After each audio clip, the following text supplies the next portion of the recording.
ಕೊಲೆ ಪ್ರಕರಣಕ್ಕೆ ಸಂಬಂಧಪಟ್ಟ ಹಾಗೆ ಕೆಆರ್ ಪುರಂ ಶಾಸಕ ಭೈರತಿ ಬಸವರಾಜ್ಗೆ ಕಾಕಿ ಡ್ರಿಲ್ ಮಾಡಿದೆ. ನಿನ್ನೆ ಬೆಂಗಳೂರಿನಲ್ಲಿ ರೌಡಿ ಶೀಟರ್ ಬಿಕ್ಲು ಶಿವನ ಬರ್ಬರವಾಗಿ ಹತ್ಯೆ ಮಾಡ್ತಾರೆ.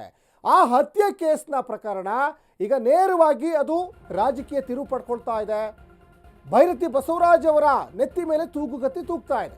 ಕೊಲೆ ಕೇಸ್ನಲ್ಲಿ ಭೈರತಿ ಬಸವರಾಜ್ಗೆ ಈಗ ಪೊಲೀಸ್ನವರು ತೀವ್ರವಾದಂತಹ ವಿಚಾರಣೆಗೆ ಒಳಪಡಿಸಿದ್ರು. ನಿನ್ನೆ 3 ಗಂಟೆಗಳ ಕಾಲ ವಿಚಾರಣೆ ಮಾಡಿಸಿದ್ದಾರೆ.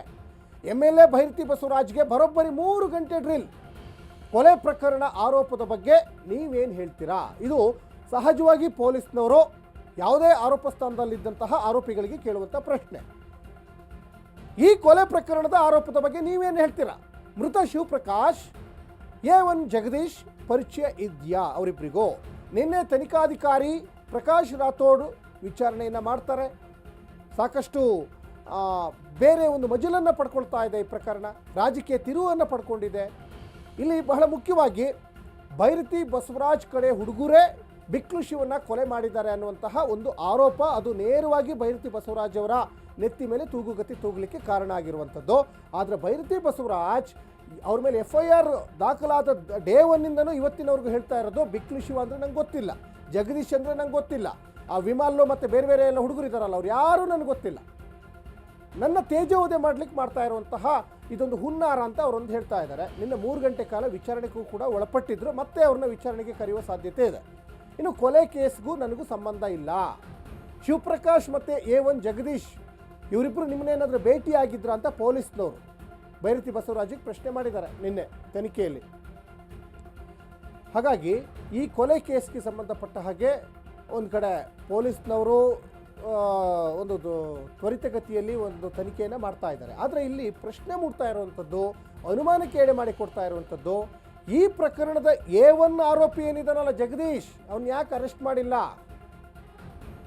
ಈಗ ಭೈರತಿ ಬಸವರಾಜ್ ಅವರು A5 ಆರೋಪಿ, ಇವರು A1 ಮೊದಲು ಅರೆಸ್ಟ್ ಮಾಡಬೇಕಲ್ಲ. ಇವರು A1 ಅಂತ ಫಿಟ್ ಮಾಡಿದ್ದಾರೆ ಪೊಲೀಸ್ನವರು ಅವನನ್ನು. ಅಂದರೆ ಅವನು ಕಿಂಗ್ ಪಿನ್ನು, ಪ್ರಮುಖ ಆರೋಪಿ ಅಂತಲೇ ಕನ್ಸಿಡರ್ ಮಾಡಿ A1 ಮಾಡಿದ್ದಾರೆ. ಹಾಗಾದರೆ ಅವನನ್ನು ಯಾಕೆ ನೀವು ಅರೆಸ್ಟ್ ಮಾಡಿಲ್ಲ? ಒಂದಿಷ್ಟು ಅನುಮಾನಗಳಿಗೆ ಈಗ ಎಡೆ ಮಾಡಿಕೊಡ್ತಾ ಇರುವಂಥದ್ದೇ ಪೊಲೀಸ್ನವರ ನಡೆಯಿಂದನೇ ಈಗ ಗೊತ್ತಾಗ್ತಾ ಇದೆ. ತನಿಖೆಗೆ ಕರೆದಿದ್ರು, ತನಿಖೆಗೆ ಸಹಕಾರ ಕೊಟ್ಟಿದ್ದೀವಿ, ಮತ್ತೇನು ಕರಿತೀನಿ ಅಂತ ಹೇಳಿದ್ದಾರೆ. ಕರೆದಾಗ ಮತ್ತೆ ಬರ್ತೀವಿ, ಮತ್ತೆ ಕೂಡ ನಮ್ಮ ಸಹಕಾರನ ತನಿಖೆ ಕೊಡ್ತೀವಿ. ಅದೆಲ್ಲ ಕ್ವಶನ್ಸ್ ಎಲ್ಲ ಕೇಳಾಗತ್ತಲ್ಲ.